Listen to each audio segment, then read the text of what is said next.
Good morning साथियों, मैं Dhirendra sir से स्वागत करता हूं आपके अपने चैनल एग्जाम फाइल स्टडी में। तो देखिए, हमारी क्लास ब्लड रिलेशन की चल रही है। तो अगर अभी तक आपने हमारे चैनल को सब्सक्राइब नहीं किया तो प्लीज चैनल को सब्सक्राइब करें, वीडियो को लाइक करें, ज्यादा से ज्यादा शेयर करें और बेल आइकन को प्रेस कर जरूर जाइएगा ताकि नोटिफिकेशन आपको टाइम टू टाइम मिलते रहें। तो अब हम चल रहे थे हमारे ब्लड रिलेशन की तरफ। हमने 2 पार्ट उसे कंप्लीट कर लिए हैं। अभी तक आपने अगर हमारे 2 पार्ट नहीं देखे हैं तो मैं लिंक डिस्क्रिप्शन में दे दूंगा, जाके आप वहां से देख सकते हैं। तो चलिए हम अपनी क्लासेस को स्टार्ट करते हैं। अब हम ब्लड रिलेशन के थोड़े अगले स्टेप पे जाएंगे। तो हमारा आज का पहला क्वेश्चन है ये, P तथा S, T और G के 2 बच्चे हैं। देखिए, यहां पे हमें question line to line solve करने पड़ेंगे। ज्यादा बड़ा क्वेश्चन है इसलिए ज्यादा हम रिस्क नहीं लेंगे, लाइन टू लाइन को क्वेश्चन को सोल्व करेंगे ताकि हमें पता चल सके कि डायग्राम हमारा कैसा बने। क्योंकि हल्का सा भी अगर गलती हो गई डायग्राम में तो आपके लिए प्रॉब्लम हो सकती है। क्वेश्चन को हम पढ़ते हैं। देखिए, P तथा S, T और G के 2 बच्चे हैं। कौन कौन? P और S किस किस के बच्चे हैं? T और G के। देखिए, अभी हमें यहां नहीं पता है कि T और G क्या है, पुरुष हैं, पुल्लिंग है, स्त्रीलिंग है, ये नहीं पता। बस ये पता है कि ये दोनों आपस में पति पत्नी हैं। P और S इनके बच्चे हैं।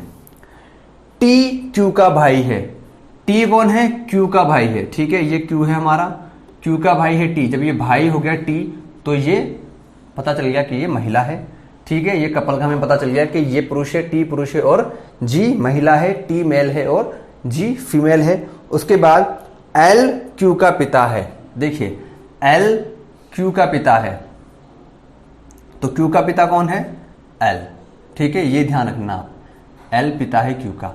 अब देखिए, कई बार क्या होता है कि हमें एक चीज को लेके कंफ्यूजन होता है कि हम जब लाइन पढ़ते तो कंफ्यूज हो जाते हैं। यहां पे लिखा हुआ है कि L Q का पिता है, तो जब L Q का पिता है तो हम इसको इस तरीके से पढ़ सकते हैं। ये जो लिखा हुआ ना, L फिर लिखा हुआ डैश फिर लिखा हुआ Q का पिता है। ठीक है, तो जब यहां लिखा हुआ है कि Q का पिता है तो हम इसको इस तरीके से पढ़ सकते हैं कि Q का पिता है, मतलब हम पहली लाइन पढ़ेंगे Q का पिता है कौन? L। ए से हम पढ़ेंगे तो हमारा क्वेश्चन बहुत ज्यादा जल्दी सॉल्व होगा, हमें दिक्कत नहीं आएगी। और अगर हम इसको एक साथ पढ़ते हैं L Q का पिता है तो यहां कंफ्यूज होने के चांसेस ज्यादा हैं। तो हम कैसे पढ़ेंगे? Q का पिता है L, Q का पिता है L, इस तरीके से Q का पिता है L। इस तरीके से क्वेश्चन अगर हम पढ़ेंगे तो हमें आसानी होगी। Q का पिता है L, ये चीज आप ध्यान रखना। अगर इस तरीके से क्वेश्चन को पढ़ोगे तो आप कंफ्यूज नहीं होगे। क्वेश्चन को पढ़ने का तरीका आपका अच्छा होना चाहिए। क्वेश्चन किस तरीके से पढ़ेंगे वो आपको डिपेंड करता है। समझ में आई आपकी बात? अब हम पढ़ते हैं यहाँ पे कि L Q का पिता है, मतलब Q का पिता है L, ऊपर आ गया। उसके बाद तथा B Q का बच्चा है। Q का बच्चा है B। ठीक है, तो यहां पे हमारा Q का बच्चा आ गया B। M का विवाह L के साथ, अब L के साथ हुआ है विवाह M का। ठीक है, तो जब ये L पिता है तो M क्या होगी? माता। समझ में आई आपको ये बात? तो अब आया है कि WM का एकमात्र दामाद है। अब हम दामाद को इस पीढ़ी में भी लिख सकते हैं। हम दामाद को यहां साइड में देते हैं। ठीक है, दामाद यहां पे आया है, कौन? W आया है, तो W दामाद है M का। जब W दामाद है M का तो ये तो यहां पे भाई हैं, तो इनका क्या? एक बहन होगी, बहन का ये जो रिलेशन आएगा ये इस पीढ़ी से ही आएगा। क्योंकि यहां पे दामाद को हम यहां रखेंगे तो सीधी सी बात है कि L और M की कोई संतान होगी, संतान का ही पति होगा, वो दामाद होगा। ठीक है, तो बताओ W का T से क्या रिलेशन है? तो बताओ W का T से क्या रिलेशन है? मतलब T का रिलेशन इसके साथ क्या होगा? तो T का रिलेशन इसके साथ क्या होगा? W का रिलेशन, W का, अब यहां W का पूछा, T के साथ क्या संबंध है? तो W का T के साथ संबंध है जीजा जी, जीजा होगा। अगर ये पूछा जाता कि T का क्या संबंध है W के साथ तो T होता साला, लेकिन W का पूछा T के साथ तो W होगा इनका जीजा जी। क्योंकि इनका L और M, मतलब M का दामाद बोला है, मतलब L और M का ही दामाद हुआ। M का दामाद है तो इस वाली पोजीशन में आएगा। इसको हम यहां पर भी लिख सकते थे कि W यहां पे हम लिख देते तो तब भी वही चीज होती कि Q की बहन या कुछ भी होगा, इससे शादी हुई W की, तो W इनका दामाद हुआ, मतलब इनके जीजा जी हुए W। ये हमारा क्वेश्चन है। लाइन टू लाइन क्वेश्चन को सोल्व करोगे तो आपके लिए आसानी होगी। पहले से बोलता आ रहा हूं, अभी भी यही कहूंगा, तो क्वेश्चन को लाइन टू लाइन पढ़ते रहें। ठीक है, चलते हैं हम अपने अगले क्वेश्चन की तरफ। क्वेश्चन है हमारा हरीश रोहित का पिता है। वही चीज स्टार्टिंग करते हैं अपने क्वेश्चन को सोल्व करने की।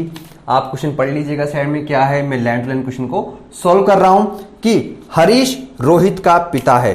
कौन है पिता रोहित का? हरीश। तो मैंने बताया था आपको कैसे सोल्व करना है, कोमा के बाद वाले को पढ़ना है। रोहित का पिता हरीश, तो यहां पे बोल देते हैं हम, ये है हमारा रोहित, रोहित का पिता है हरीश। ठीक है, रोहित का पिता हरीश।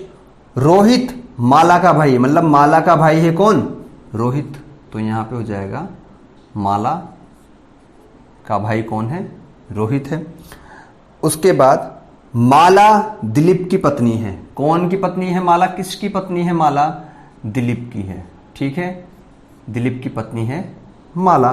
तो बताओ, तो रोहित का दिलीप से क्या रिश्ता है? मतलब रोहित का रिश्ता पूछा गया, दिलीप से क्या है। यहां पे ये नहीं पूछा कि दिलीप का रिश्ता क्या है रोहित से, पूछा गया रोहित का रिश्ता क्या है दिलीप से। तो जब रोहित का रिश्ता पूछा गया दिलीप से, तो रोहित दिलीप का क्या लगता है? साला लगता है रोहित का।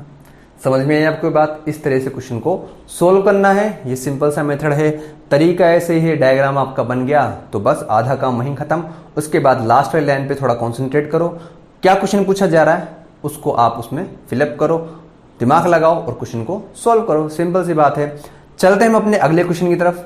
तो हमारा अगला क्वेश्चन है कि सोनू ने मोनू से कहा।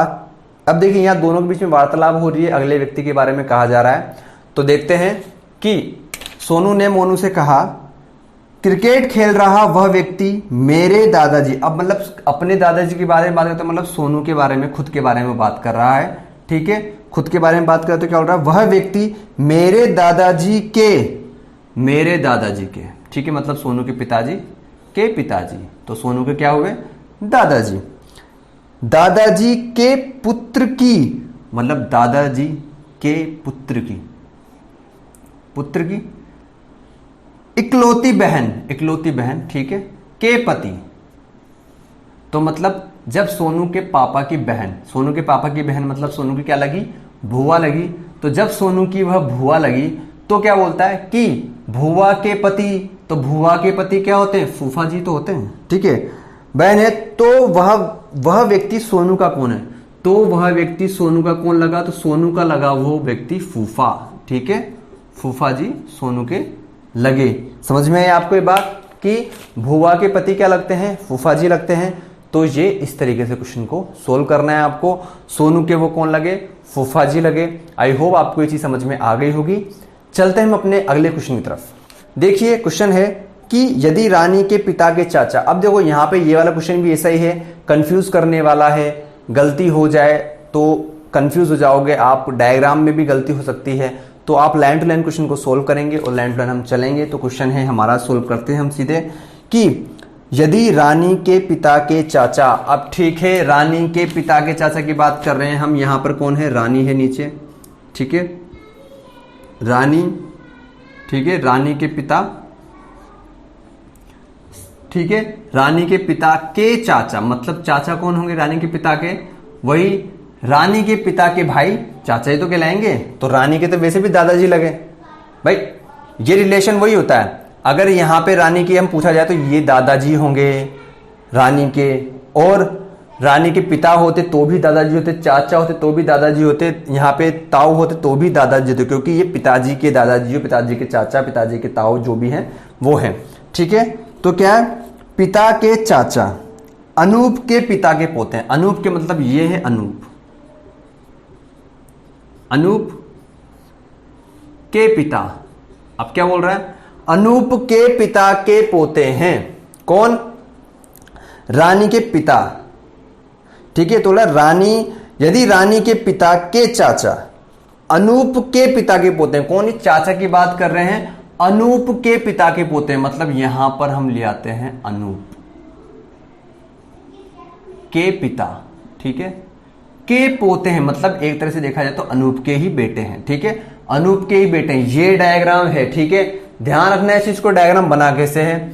ठीक है, अनूप के पिता के पोते, मतलब ये जो रानी के पापा के चाचा हैं वो अनूप के पिता के पोते हैं। मतलब यहां से ये अनूप के पिता के पोते हैं। ये कौन? रानी के पिता के चाचा। तो अब क्या पूछा है? तथा अनूप अपने पिता का इकलौता पुत्र है। अनूप कौन है? अनूप क्या है? अपने पिता का इकलौता पुत्र। तो डायग्राम ऐसे ही बनेगा, कोई चेंजेस नहीं आएंगी, ठीक है। तो रानी से अनूप का क्या संबंध है? अब देखो, तो रानी से अनूप का संबंध पूछा गया कि अनूप का संबंध क्या है। मतलब ये तो तीसरी पीढ़ी चौथी पीढ़ी के बीच का रिलेशन पूछा गया कि क्या है। तो देखो, रानी के पिता के पिता कौन? चाचा या फिर पिता कौन हुए? दादाजी होंगे, रानी के दादाजी होंगे। और ये जो अनूप है, ये अनूप कौन होगा? रानी के परदादा, ठीक है, परदादा कहलाते हैं ये रानी के, ठीक है, परदादा, रानी के परदादा होंगे। दादा के पिता कौन होते हैं? परदादा कहलाते हैं। हमारे पिता पिताजी, पिताजी के पिता दादाजी, दादाजी के भी पिता, तो वो हमारे परदादा कहलाते हैं। ये स्टार्टिंग में मैंने आपको बताया था सीरीज कहां से कहां तक चली। तो क्वेश्चन इस तरीके से भी आ सकता है, पूछा गया है तो रानी से अनूप का क्या संबंध है? रानी से अनूप का संबंध पूछा है, तो अनूप क्या लगा? रानी का परदादा पूछा, रानी से पूछा गया है। यहां ध्यान रखो, अगर यूं पूछते कि रानी का अनूप से क्या संबंध है, तो रानी क्या हुई? पड़पोती हुई। लेकिन यहां पूछा है रानी से अनूप का और से में डिफरेंस है। ध्यान रखना है इन चीजों को, बहुत ज्यादा जरूरी है, मैं हमेशा से कहता हूं और ये इंपॉर्टेंट भी है। तो यहां पूछा गया है कि रानी से अनूप का क्या संबंध, तो अनूप का संबंध पूछा गया है तो वो होगा परदादा कहलाएगा। अगर रानी का पूछा जाता तो वो पड़पोती हो जाती। यहां रानी से पूछा है इसलिए परदादा है। इन चीजों को ध्यान रखो, ये ज्यादा इंपॉर्टेंट चीजें हैं। हल्की हल्की सी मिस्टेक भी आपको मजबूर कर देगी गलतियां करने पर। छोटी छोटी सी ट्विस्ट आते हैं ना क्वेश्चन के अंदर, तो नहीं कर पाते हो, गलतियां हो जाती हैं। तो ये थी आज हमारी क्लास। अगर आपको हमारी क्लास अच्छी लगी तो प्लीज चैनल को सब्सक्राइब करें, वीडियो को लाइक करें, ज्यादा शेयर करें। ब्लड रिलेशन बहुत ज्यादा इंपॉर्टेंट पार्ट है, समझो इस चीजों को और पढ़ो, ठीक है। और बेल आइकन को दबा के जरूर जाइएगा ताकि आपको नोटिफिकेशन टाइम टू टाइम मिलते रहें। तब तक के लिए जय हिंद, जय भारत, वंदे मातरम। मिलते हैं अगली वीडियो में। Thank you.